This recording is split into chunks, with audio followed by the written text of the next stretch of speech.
Hiki ni kizazi cha kujiamulia mambo. Mtoto wa kike ukimwacha ajieneze kama mwelezi wa Lebanoni, basi yeye hujieneza mpaka shetani mwenyewe hushangaa. Sasa kuna wakati tunapinga aina ya maneno kutumika maeneo fulani kwa sababu yanaweza yakaleta madhara kwenye jamii. Wengine hawawezi kuchuja, wengine wanaweza kuchuja. Lakini sasa kama mtu wa Mungu unatakiwa upeleke nini kwenye hiyo jamii ili watu wakuelewe vizuri? Tumsikilize hapa. Nimefurahi kumwona kaka yangu Monyo. Kaka Monyo tumetoka naye mbali sana. Baba, huyu jamaa, kitu kimoja hapo kinachonipa mimi ujasiri hapa mjini ni huyu mwamba. Yaani mimi najua kokote nitakakokuwa likinipata la kunipata na mahali pa kupiga simu. Amen. I thank God for him. Amen. Na yeye tumefahamiana miaka mingi. Hivi Monyo, hivi kwa nini hukunioa wewe?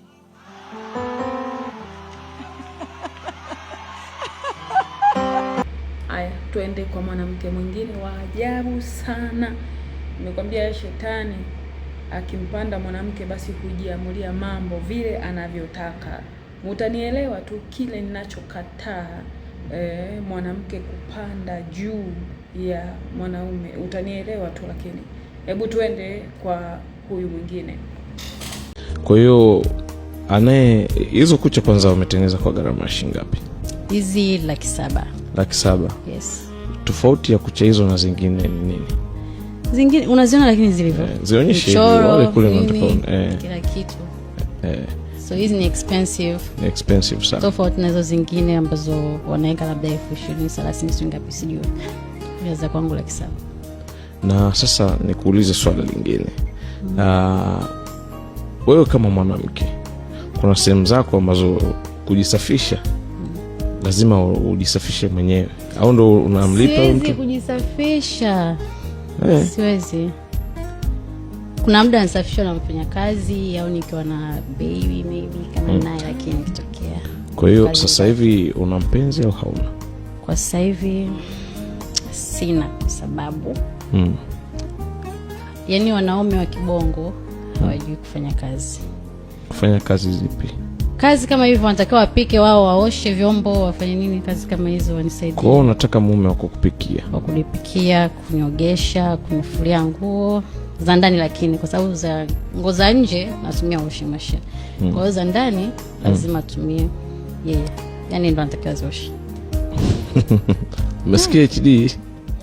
Kwa hiyo wewe unataka mwanaume anayekufulia, anayekupikia. Lakini pia afanye kazi. Kazi yoyote, yani akiamka asubuhi ende kazi. So ende kazini. Aniamshe. Afanye kazi za like kutengeneza breakfast zile. Aoshe vyombo. Hivyo labda ajiandae aende kwenye mishe zake. Akitoka anatakiwa tena ajue kwamba nikirudi nyumbani na kipengele. Anatakiwa tena afanye hizo kazi kama ni sababu si kurudi kazini na kwa tena ni jioni, si ndio? Kwa hiyo ukirudi jioni unatakiwa upike.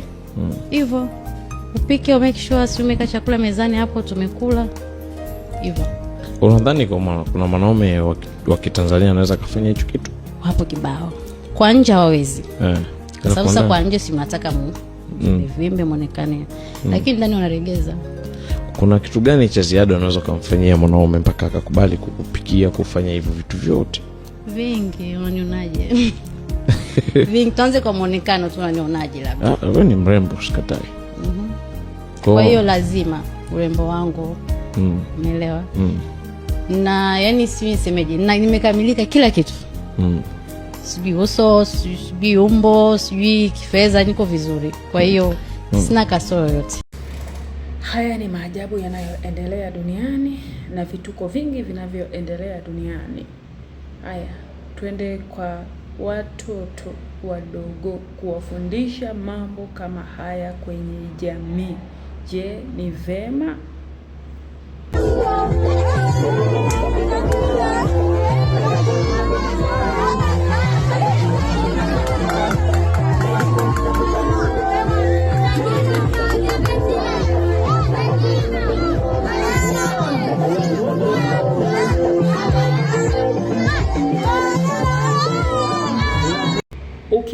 ukipenda atakutii, na ukimtii atakupenda. Hivi vitu viwili vyote hutegemeana, kwa sababu kimoja hakiwezi kujenga kitu kingine. Biblia inasemaje katika Waefeso sura ya 5 mstari wa 23? Enyi waume wapendeni wake zenu kama Kristo naye alivyolipenda kanisa, akajitoa kwa ajili yake, ili makusudi alitakase na kulisafisha kwa maji katika neno, apate kujiletea kanisa tukufu lisilo na ila wala kunyanzi wala lolote kama hayo, bali liwe takatifu lisilo na mawaa. Vivyo hivyo imewapasa waume nao kuwapenda wake zao kama miili yao. Ampendaye mke hujipenda mwenyewe. Vivyo hivyo mwanaume imepasa kumpenda mke wake kama Kristo alivyolipenda kanisa, kwa sababu kama mwanaume atampenda mke, atapenda sawa na anavyopenda mwili wake. Uwezi ukasema mwili wangu na ngoja nikukate na kisu, mwili wangu ngoja nikufanyie hivi, mwili wangu ngoja nikuumize. Wewe yale ambayo unataka kutendewa utamtendea mke wako, yale unayotaka kutendewa utamtendea mume wako. Hapo ndipo mtakapojenga kitu imara, kitu kitakachokwenda muda mrefu. Kuna mwingine hutafuta rafiki wa kike wa kawaida kabisa, sio wa kwenda kusagana. Yaani hutafuta mwanamke rafiki wa kawaida kabisa, ili wawe wanashare kwenye mambo yao vizuri, pasipo mmoja kuanza kumuumiza mwingine. Lakini hayo mambo waweza kuyachukua kuyaleta kwenye ndoa, kila mtu akamfanya mwenzake astawi. Kila mtu, yani mke ana wajibu wa kumfanya mume afurahi, mume ana wajibu wa kumfanya mke afurahi, kwa sababu huyu mwingine mwanaume atampenda mke wake na mke atamtii, ila katika jambo jema, sio yoyote yale. Kwa maandiko haya aweze akakutuma kwamba naomba kaniitie mwanamke yule, na wewe kwa unaenda mwanamke kwa sababu nimekubali kutii. Katika jambo jema ndipo tunapotakiwa kutii, kwa sababu huko ndiko kustawi. Anasema kwa kuwa tu viungo vya mwili wake, kwa sababu hiyo mtu atamwacha baba yake na mama yake, ataambatana na mkewe, na hao wawili watakuwa mwili mmoja. Mumeona watu wanavyolia sasa kwamba mwe mzazi wangu mimi sijalelewa naye, mwe babangu mimi nimelelewa na mama tu, mimi nimelelewa na baba tu, mimi nimefanyiwa hivi tu, wakati ilitakiwa kila mmoja ajitambue, alee familia. Wewe wazazi wako wasingekuwa hivi mpaka leo, sidhani kama ndoa hizo zingedumu. Haya, nasema nini?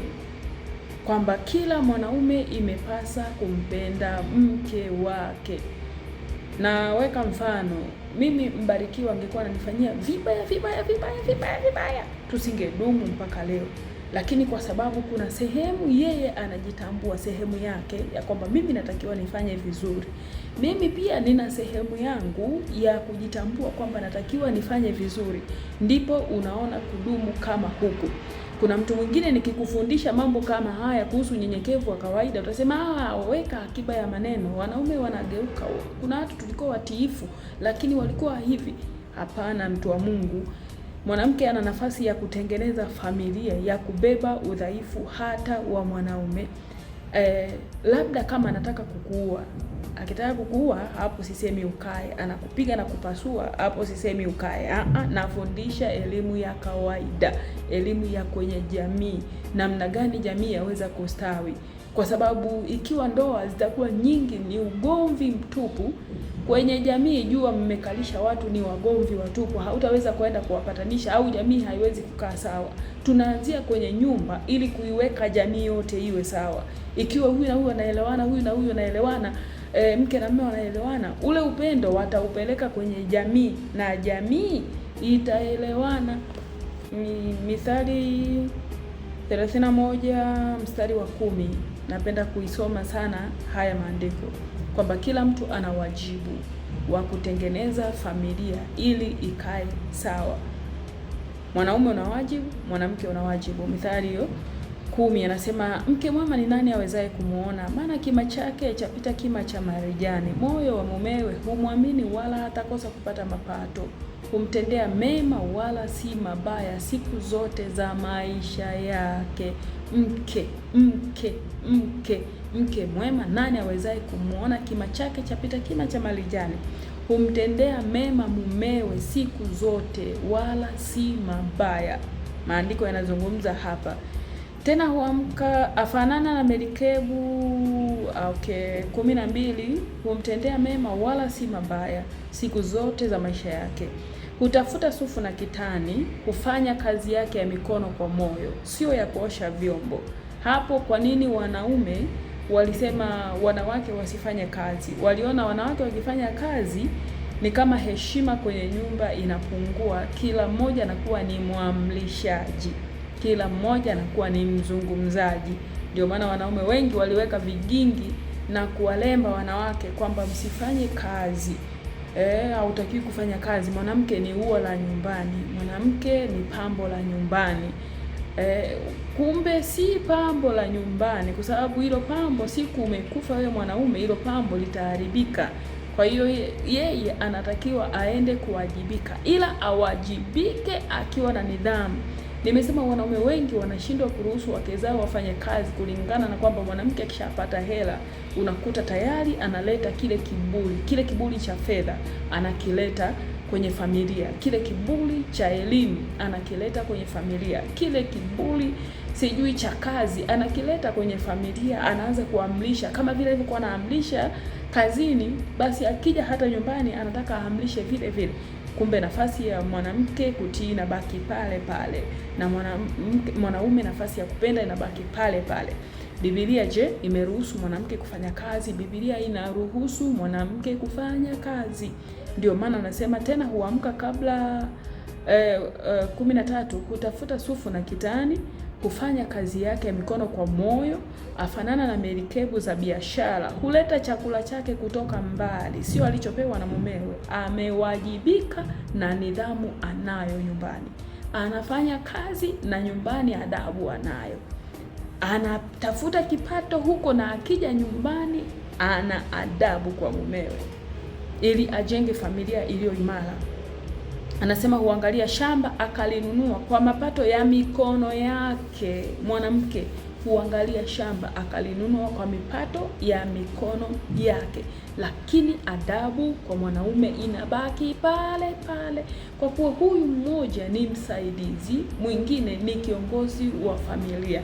Kama kiongozi wa familia anapwaya, inabidi huyu ambaye ni msaidizi ashikilie yale mambo yanayopwaya, ili mwanaume, inasemaje Biblia hapa?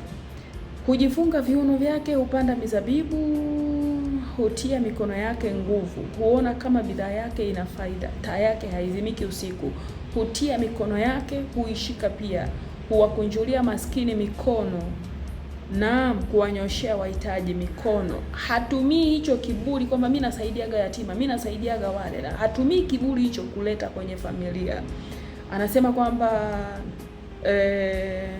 kuwakunjulia maskini ndio hawaofii theluji, hujifanyia mazuria. Hapa nakimbizana tuna muda. Mume wake hujulikana malangoni, 23. Mume wake hujulikana malangoni aketipo pamoja na wazee wa nchi. Kwa sababu gani? Kwa sababu ya mwanamke vile anavyowajibika, mpaka mwanaume anajulikana malangoni kwa wazee waketipo.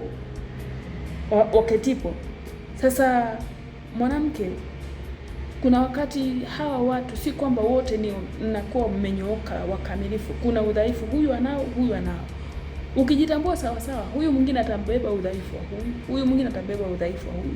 Najua wako wanaume wakorofi, najua wako wanawake wakorofi, lakini twende kwa upepo huu. Hiki kizazi, wewe unakionaje kinachokuja huku nyuma? Wewe unakionaje kwa watoto hawa wanavyokwenda? Wewe unaonaje kizazi hiki kinakwenda wapi?